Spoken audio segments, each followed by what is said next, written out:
12:30 बजे एयरपोर्ट से सीधा हॉस्पिटल गई हूँ because I was scared and I was itching like anything. पागलों की तरह मुझे खुजली हो रही थी। तो मुझे विवियन और अविनाश दोनों की गेम बहुत अच्छी लग रही थी, लेकिन अविनाश की अब बेटर लग रही है क्योंकि विवियन थोड़े से स्लो हो गए थे बीच में। मैं बिग बॉस नहीं देखती हूँ, मैं नहीं फॉलो करती हूँ। रोहन और हेली ने आप लोगों को अलग अलग बहुत एंटरटेन किया होगा, लेकिन आज ये पहली बार एक दूसरे के साथ आ गए हैं कुछ अच्छा लेकर, कुछ इंटरेस्टिंग एंड थ्रिलर भी है उसमें और मर्डर भी है, if I am not wrong. So hello and welcome. Thank you so much ma'am. It's pyramid, what exactly is what, लग नहीं रहा है कितना थ्रिलर होगा पिरामिड, लाइक आप जब सोचते हो तो कुछ ऐसे। जो जॉनरा है बेसिकली क्राइम थ्रिलर है। हाँ. और हम ऐसा कुछ पहली बार ट्राई कर रहे हैं हम दोनों ही, तो बहुत एक्साइटेड था जब मुझे ये रोल ऑफर हुआ कि और पूरा जो वाइब क्रिएट हुई around the show is amazing. Helly, आप तो बहुत ही अच्छा और इंटरेस्टिंग, मुझे लगता है कि शायद मेरी जगह आपने ले ली है वहाँ जी पे। बिल्कुल। So if you all don't know, मेरा जो किरदार है शो में वो एक बडिंग जर्नलिस्ट है, एस्पायरिंग जर्नलिस्ट है, बहुत कुछ सीखना चाहती है, आगे बढ़ना चाहती है। सो she is just started and एक टिपिकल मिडिल क्लास लड़की की तरह उसने भी अपने पैसे कहीं पे इन्वेस्ट किए हुए हैं। एंड क्रिप्टो करेंसी अगर आप देखें तो एक बड़ा नया कॉन्सेप्ट है आम जनता में। जी जी। एंड फैसिनेटिंग भी है क्योंकि आपको काफ़ी रिटर्न्स प्रॉमिस किए जाते हैं कि बहुत ज़्यादा रिटर्न्स मिलेंगे। So she is also invested her money into crypto currency and expecting कि बहुत सारे पैसे मिलेंगे and she be able to do the surgery that her father needs to get it done. तो वो सारी चीज़ें होती है, बट इन सारे चक्करों में कैसे वो स्कैम में फंसती है, उसके पैसे कहाँ पे है, क्या हो रहा है। ट्रेलर में आपको आई एम श्योर थोड़ा एक जिस्ट मिला होगा कि एक बहुत बड़ा स्कैम होता है और कैसे अपने दोस्त मोहित के साथ who used to be unethical hacker, but अब एक्चुअल में उसका जो के प्यार में पड़ चुका हूँ पर एक्चुअल तो मैं एथिकल हैकर बन गया, उसको हेल्प कर रहा हूँ पूरी मिस्ट्री सॉल्व करने में। हाँ। तो वही हो गया कि अब एक्चुअल में इसको जरूरत है, तो जो लड़की उसके खिलाफ थी कि यार तू जो काम कर रहा है वो गलत कर रहा है, मुझसे क्योंकि मैं आई एम द वन जो जाती है मोहित के पास दैट प्लीज अब तेरी जो हैकिंग टैलेंट की मुझे जरूरत है, so please help me out. उसकी प्यार अभी भी जिंदा है। तो जैसे कैसे ये दोनों इस चीज को सॉल्व करते हैं, यहाँ से बाहर निकलते हैं। So it's a journey about these two people and the cast is amazing, the story is really thrilling and interesting. So I hope that people watch it in this holiday season, they like it and हमें काफी मजा आया था। बहुत अच्छा response भी आ रहा है। और छुट्टियों में तो लोग वेट करते हैं कि क्या क्या आ रहा है, अपना पूरा एक लिस्ट बना लेते हैं कि हमें इस दिन पे ये देखना है, ये खत्म करना है। It's a very good time ji. So ये बताइए ये जोड़ी कैसे बनी? आई मीन जब आपको पता चला कि कौन, पूछा इंक्वायरी हुई थी कि कौन है भाई मेरे अपोजिट कौन है, या आपने कुछ किया? ऑब्वियसली जब भी मैं कोई भी प्रोजेक्ट करता हूँ, चाहे वो म्यूजिक एल्बम हो या कुछ भी हो, तो मैं पूछता हूँ कि कौन है को एक्टर, कौन होने वाला है। तो ऑब्वियसली हेली के साथ मैंने पहले काम तो नहीं किया, पर हमने पहले ट्रैवल किया है, पहले फ्रेंड्स भी थे। तो पहले से फ्रेंड्स थे, मतलब पहले भी फ्रेंड्स थे, तो एक कंफर्ट लेवल तो था ही। तो जब मुझे पता चला कि हेली करे तो मैंने कहा ऑब्वियसली मतलब अच्छा एक पेयर भी बनेगा और मज़ा आएगा काम करने में। और हम फिर जब मनाली गए तो बहुत मज़े से हमने शूट भी किया घूमते घुमाते। और मज़ा आया ओवरऑल क्योंकि मनाली में शूट हुआ है, तो एक जगह भी अच्छी, different than shooting in Bombay. तो overall experience was amazing. Okay, behind the scene आप कुछ शेयर करना चाहें हेली? How was that? मैं एक्चुअली पता है हमारा शो पिरामिड के बारे में मैं जब भी सोचती हूँ और अगर कोई मुझे पूछता है कि कोई ऐसा इंसिडेंट, कोई मोमेंट, कोई बिहाइंड द सीन, मेरे दिमाग में बस एक ही चीज़ आता है, पूरा मनाली का schedule. This can be a very repetitive thing जो आप हर इंटरव्यू में शायद देख सकते हैं, मैं बोलूँगी, बट मनाली हम गए और एक दिन में मैं जो ऐसे बीमार पड़ी हूँ एंड एक के बाद एक चीज़ हो रही थी। आई टेल यू क्या एग्जैक्टली हुआ। पहले दिन करेक्ट था सब कुछ, मैंने शूट किया। दूसरे दिन मेरे को घुटने में अजीब सा पेन हो रहा है और ऐसा पेन हो रहा है कि मैं चलने के भी हाल में नहीं हूँ। मैं पकड़ पकड़ के चल रही हूँ, मैं रो रही हूँ, बहुत बुरा हाल था, अजीब सा pain. And for somebody my age घुटने का दर्द क्यों होगा और कैसे होगा? सो वो एक थी, मैं जाके मनाली जाके मैं घुटनों के एक्सरे करवा रही हूँ, मैं ये करवा रही हूँ। अगले दिन बुखार अलग लेवल का, कुछ तो मुझे वीकनेस अलग हो रही है, समझ नहीं आ रहा है।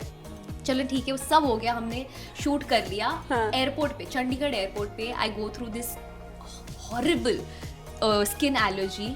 मैं मुंबई मतलब चंडीगढ़ में मैं अपने पूरे बदन को, चेहरे को खुजाना शुरू कर रही हूँ and I am telling him यार मुझे बहुत खुजली हो रही है। जो सारे सिम्टम्स थे ना वो डेंगू के थे और उस टाइम पे चिकनगुनिया के थे। नहीं हाँ। हमें जो एज ए लेमैन हमें यही लगा कि डेंगू है क्योंकि वो वही फैला हुआ था उस टाइम पे। हाँ। और मुझे किसी ने बताया, जो मैंने देखा था किसी को डेंगू होते हुए, तो मुझे लगा यही डेंगू हुआ है। तो मैंने कहा टेस्ट कराओ, पर वहाँ पर इतना फैसिलिटीज भी नहीं थी मनाली में कि जो भी टेस्ट करा रहे थे तो वो चंडीगढ़ जाता। नहीं डेंगू नेगेटिव आया था वहाँ पे। इनफैक्ट मनाली में टाइफाइड पॉजिटिव आया था, जबकि टाइफाइड था भी नहीं मुझे। वो फीवर कुछ दिन रहता है तो ऑटोमेटिक पॉजिटिव आ जाता है। But the weirdest thing was मैं चंडीगढ़ में खुजा रही हूँ और बाय द टाइम हम मुंबई में लैंड करते हैं आई एम ऑल रेड। मैंने मास्क लगाया, मैं मास्क निकालती हूँ, लाइक तेरा चेहरा क्या हो एयरपोर्ट पे, I am red like a monkey.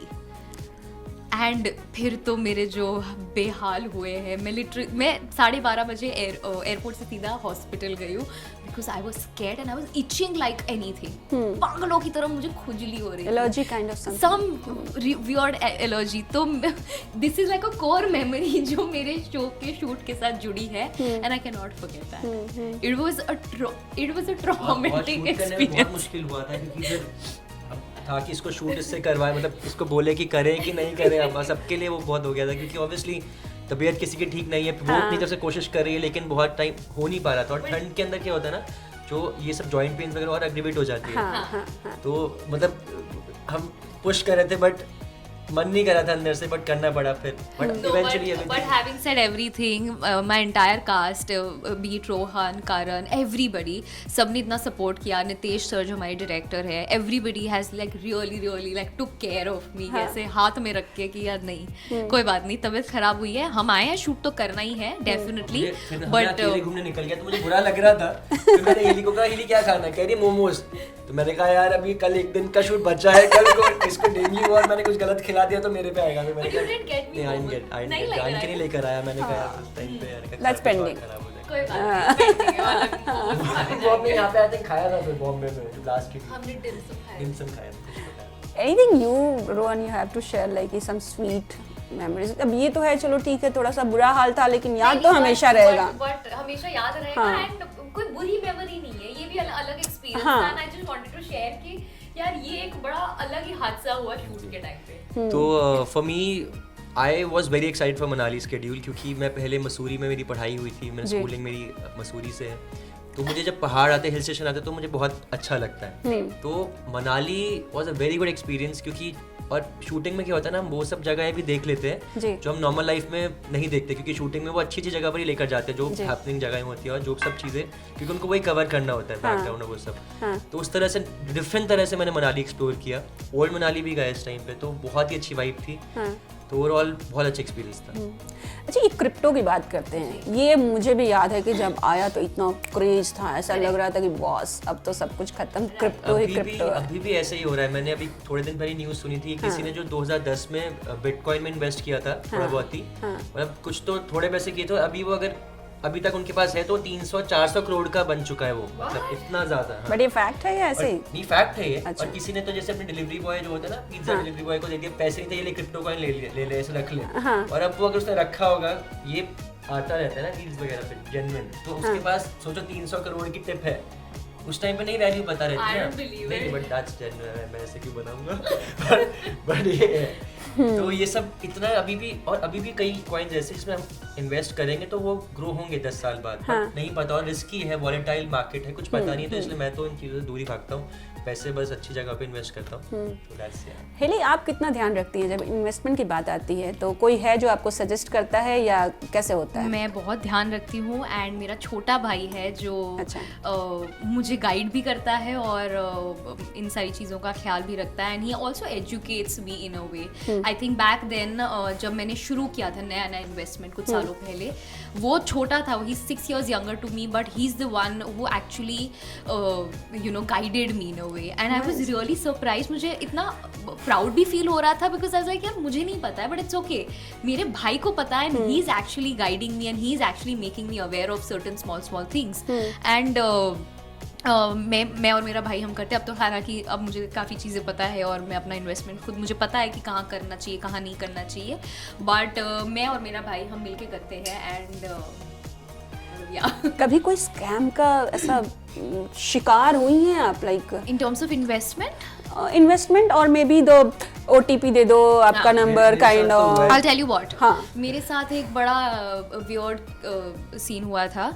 Generally पहले, आज से अगर 5-7 साल पहले, हम ATM का काफ़ी कॉन्सेप्ट था। अब तो बंद हो गया, अब कोई हाँ। जाता भी नहीं है ATM। हाँ। बट मैं हमेशा जाती थी, और अगर मुझे किसी को देने हैं या तो मैं once in a while ATM जाके कैश निकाल लेती थी। तो मैं गई होंगी and next day I get this message, 1 lakh का लिमिट था मेरे अकाउंट में कुछ, हाँ। विदड्रॉ का। तो 1 लाख रुपए निकल गए। Wow. ठीक है, 10-10 हज़ार करके 1 लाख रुपए निकले।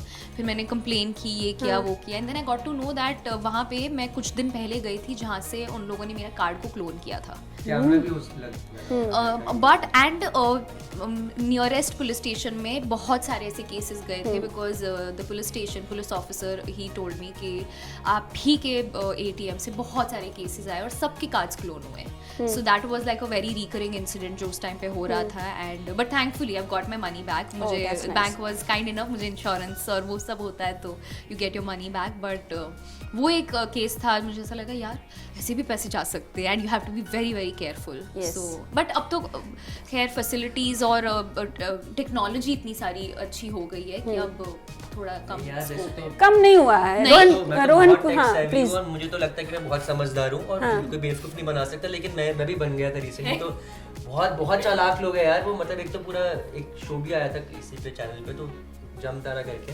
हाँ। तो आई थिंक वो भी तब मैंने सब देखा है, सब पता है, फिर भी मेरे साथ हुआ। तो सोचो कि कितना दिमाग लगाते हो, कैसे फंसाते हैं बातों में।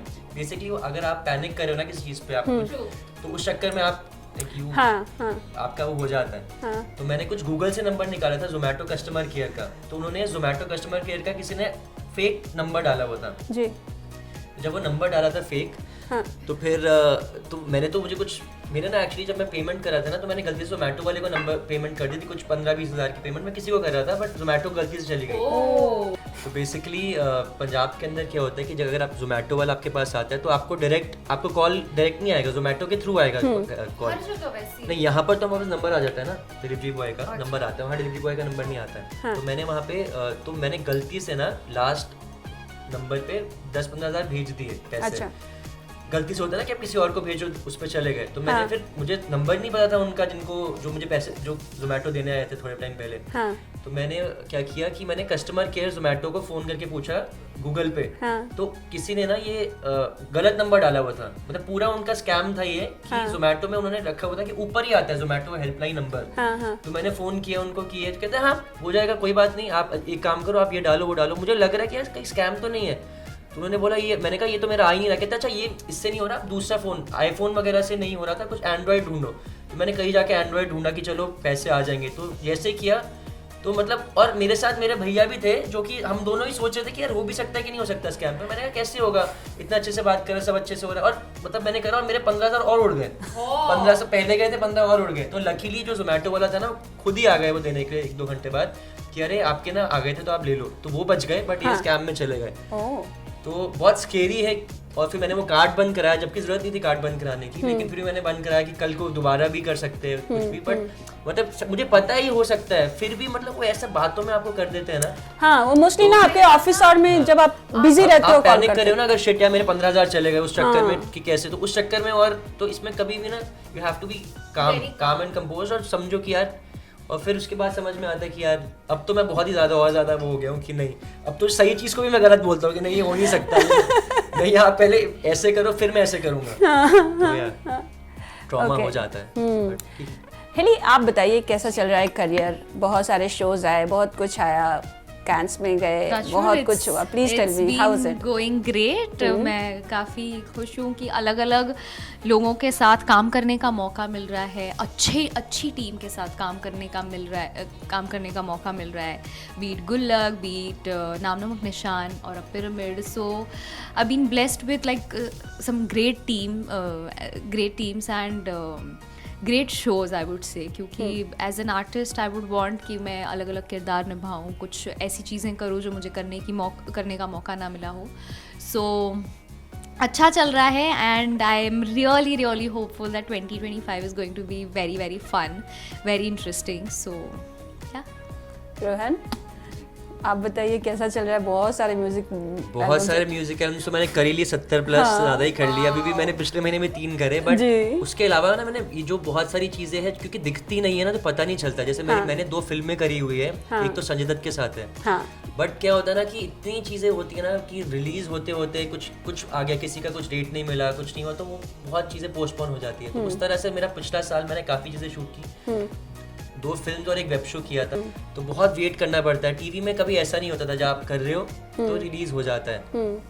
तो वो एक अच्छा पॉइंट मुझे लगता है टीवी का कि आप मतलब हर रोज दिख रहे हो टीवी पे, बट अदरवाइज अगर बाकी वेब शोज हैं या फिल्म्स हैं तो it's like a long term thing, तो आपको 1.5-2 साल तो वेट करना ही पड़ेगा, मुझे ऐसा लगता है।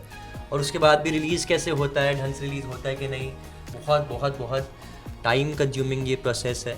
बट ठीक है, लगे हुए हैं सब लोग, तब तक म्यूजिक एल्बम्स करते रहते। तो आजकल सोशल मीडिया की वजह से वो सब चीज़ें भी आ गई है कि हम you can talk about that. But मुझे एक चीज़ ऐड करनी है, रोहन ने जो कहा, आई थिंक पेशेंस, बीइंग काम and patient is a very very important thing in an actor's life, in an artist's life.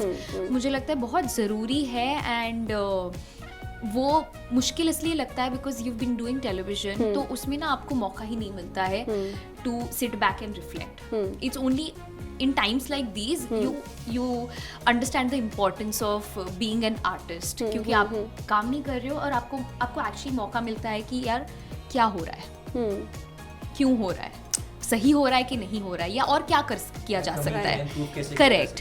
सो मुझे लगता है ऐसे फेजेस भी बहुत ज़्यादा ज़रूरी है। Time and again you should, as an artist you should work on your self, जो हम भूल जाते हैं। एंड स्कूलिंग ऐसी हुई है, क्योंकि I think he is also started pretty early, 2010-11, even I started pretty young, मैं 15 साल की थी। So जब मौका ही नहीं मिलता है, that's when you get stuck.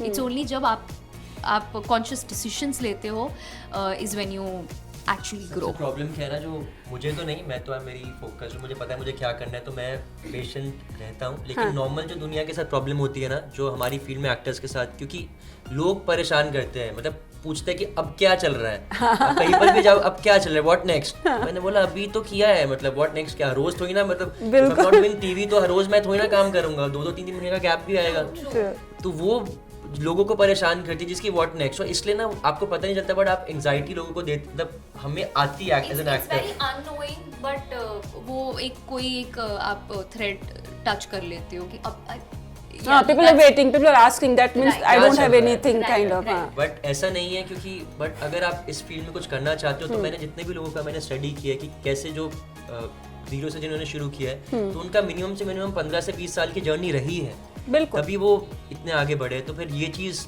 सोच के अगर आप चलोगे, पेशेंट रहोगे, तो आई एम श्योर कि आगे हम सबके साथ भी अच्छा ही होगा। तो ये यंगस्टर्स को आई थिंक जानना ज़रूरी है कि अगर आप सिर्फ सोचो बॉम्बे आओगे 1-2 साल में चीज़ें हो जाएंगी, तो ऐसा बिल्कुल भी नहीं है।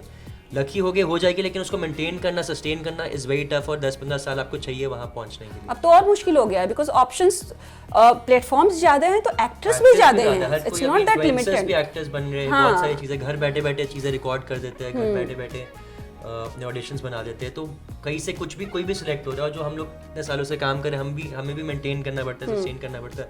तो इसलिए हम भी काफ़ी चीज़ों में वेंचर करते हैं, जैसे कि हम भी सोशल मीडिया पे, हम भी इन्फ्लुएंसर की तरह, क्योंकि करना ही पड़ेगा। एक चीज़ आप करोगे तो नहीं होगा, आपको हर जगह अपना थोड़ा सा करना पड़ेगा as an actor also, I think. So do you think it's a great source of income, Helly, like the influencer part? जब आप सोशल मीडिया पे बहुत सारे ब्रांड्स अप्रोच करते हैं, यूट्यूब पे व्लॉग बनाना, या बहुत सारे एक्टर्स जो एक्टिंग कर रहे हैं, इट्स नॉट दैट कि पूरी तरह से छोड़ चुके हैं, या कुछ ऐसे भी हैं जो एक्टिंग से थोड़ा सा ब्रेक ले लिए हैं, आई एम नॉट सेइंग कि रिटायर हो गए हैं, आई एम श्योर वो आएंगे, एक अच्छे प्रोजेक्ट का इंतजार कर रहे होंगे।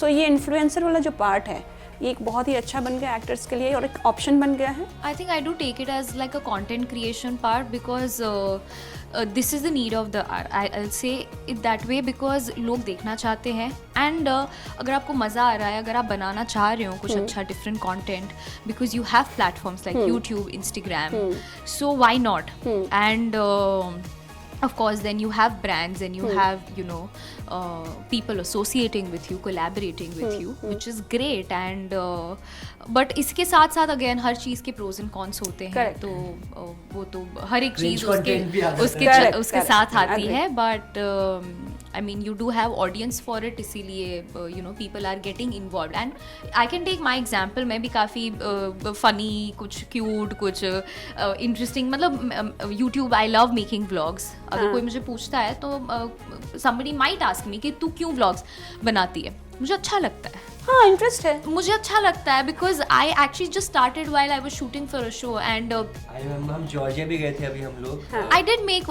व्लॉग्स. मुझे एंड मुझे ऐसा लगता है कि वो एक बड़ी अच्छी मेमोरी भी हो जाती है and I also get to share it with my audience. So if I am able to connect to my audience on a very personal level then why not.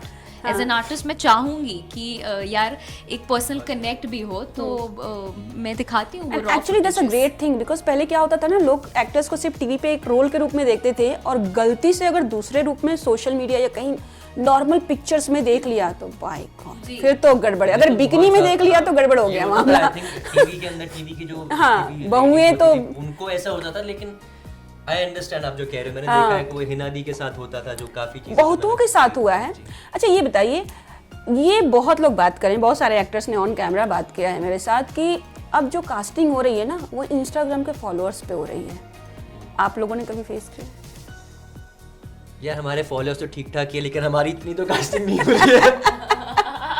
But what do you think? Like it's a good trend? I think मतलब what you're saying to some extent it is right. I will say that. But हाँ जैसे रोहन कह रहा है कि followers ठीक ठाक है तो और ज़्यादा कास्टिंग होनी चाहिए. On a lighter note, but yeah, the sad part is that काफ़ी जगह ऐसा मैं नहीं कह रही कि 100 में से 100 लोग ऐसे ही करते हैं, बट कुछ लोग हैं जो इस चीज़ को ध्यान में रखते हैं एंड मैं ये नहीं कह रही कि गलत है, ठीक है, that works for them, great. OTT में एक्चुअली हेल्पफुल बट OTT में जैसे अगर आप यहाँ कंटेंट आ रहे तो वो भी चाहते हैं कि जिनके फॉलोअर्स हो, क्योंकि देखने उन लोगों का नहीं है, ऑनलाइन ही आएगा. बट आई पर्सनली फील अगर आप एक्टिंग एस्पेक्ट देख रहे हो देन आप ये देखो कि वो बंदा या बंदी एक्टर कैसा है and just be mindful of that aspect. दोनों चीजें कॉम्बिनेशन है तो और अच्छा है. जैसे अगर एक्टिंग भी अच्छा कर रहा है और फॉलोअर्स भी है और तो इसमें क्या बुरा है? Not bad. बुरा कुछ नहीं है, बट कई बार वाइस वर्सा भी हो जाता है कि सिर्फ फॉलोअर्स है और एक्टिंग ये हो रहा है actually. That is the reason मैं ये कह रही हूँ. But it's okay. अभी it's a very debatable thing honestly. So but ये चीज़ है, like to answering your question, yes this is happening, जो नहीं होना चाहिए. तो मेरे पास बहुत सारे सवाल है. Let's close it with big boss because बहुत सारे लोग अभी वेट कर रहे हैं. वेट ही कर रहा था इसकी क्वेश्चन. ये तो फेवरेट क्वेश्चन है ना, सब पूछते होंगे है ना, कहीं मिल जाओ रास्ते में कॉफी लेते हुए, Bigg Boss Bigg Boss Bigg Boss, please tell me how is going watching. मैं सच बता रहा हूँ कि अगर आप एक बार बिग बॉस चले जाओगे ना, कोई भी जज, जैसे मैं गया था सीजन 10 में, आई वाज द फाइनलिस्ट, तो 103 दिन मैंने बताए थे, तो आप चाहकर भी ना मेरे अंदर से बिग बॉस नहीं निकाल सकते. मैं कोशिश करता हूँ नहीं देखने की, तब भी मैं इंस्टा को देखता रहता हूँ, रग रग में बिग बॉस हो रहा है, वो होता ही है. और इस बार सच में मुझे बहुत इंटरेस्टिंग लग भी रहा है. अरे वाह. तो मुझे विवियन और अविनाश दोनों की गेम बहुत अच्छी लग रही थी, लेकिन अविनाश की अब बेटर लग रही है क्योंकि विवियन थोड़े से स्लो हो गए थे बीच में. लेकिन उनको जब इतना बाहर से बताया भी जा रहा है कि ये करो वो करो, फिर भी वो नहीं कर पा रहे जो उनको करना चाहिए. बट अविनाश को बिना बताए भी समझ में आ रहा है. तो मुझे लगता है कि जैसे मैं भी थोड़ा बहुत अविनाश की तरह ही था कि कभी कुछ गाली नहीं निकालनी है लेकिन पता कि कब क्या बोलना है. तो मैं थोड़ा रिलेट शायद कर पा रहा हूँ अविनाश के साथ, तो इसलिए मुझे अविनाश ज़्यादा पसंद है. विवियन की वाइफ ने डांट लगाई है ना अभी, तो फिर भी नहीं वो कर रहे हैं ना, लेकिन अभी भी वही जो उनको करना चाहिए. क्या करना चाहिए आप बताओ. जो करण कर रहा है, जो अविनाश कर रहा है वो करना चाहिए. अब आप करना क्या चाहिए बेसिकली, ये नहीं कि जाके लड़ो, लेकिन कुछ तो एक्स्ट्रा करना पड़ेगा उनको. वो जाके आप सिर्फ क्वेश्चन पूछोगे कि मैं, जैसे कि उनको बताया वाइफ ने, उन्होंने जाके वही कन्वे कर दिया कि तुमने ऐसे क्यों किया. उसके बाद क्या, थोड़ा कुछ सिस्टम हिलाना पड़ेगा. जैसे अविनाश ने थोड़ा ऊपर नीचे किया, करण को जब बताया गया था बाहर से तो करण ने पूरी गेम चेंज कर दी अपनी. अब करण भी टॉप 3 में है ही है और अविनाश भी और विवियन भी लगी रहे थे, लेकिन थोड़ा विवियन थोड़ा स्लो हो गया. So it's between Avinash, Karan and Vivian for me right now. Wow, Helly, what's your take? मेरा कोई टेक नहीं है बिकॉज मैं बिग बॉस कंटेस्टेंट था मैं. मैं बिग बॉस नहीं देखती हूँ, मैं नहीं फॉलो करती हूँ. कोई बात नहीं. And that is the reason I do not have any take on the show. No problem. Thank you so much. Thank you. And I hope कि ये पिरामिड बहुत ज़्यादा हिट हो और लोग देखें और लोग सीक्वल की भी डिमांड कर लें कि भाई पार्ट 2 भी लेकर आओ, है ना. बिल्कुल. एंड तो बहुत अच्छा है, लेकिन हाँ पार्ट 2 अगर होगा तो फिर आगे की स्टोरी ये तो ट्विस्ट कर सकते हैं ना, उसमें क्या है। So just lastly closing this interview, guys, please watch our show Pyramid. देखिए अपने friends के साथ, recommend it to your friends, family, and give us all your honest feedback. I think that's very important as a team. We would love to read all your comments, all your messages, and everything. So thank you so much. Lots of love.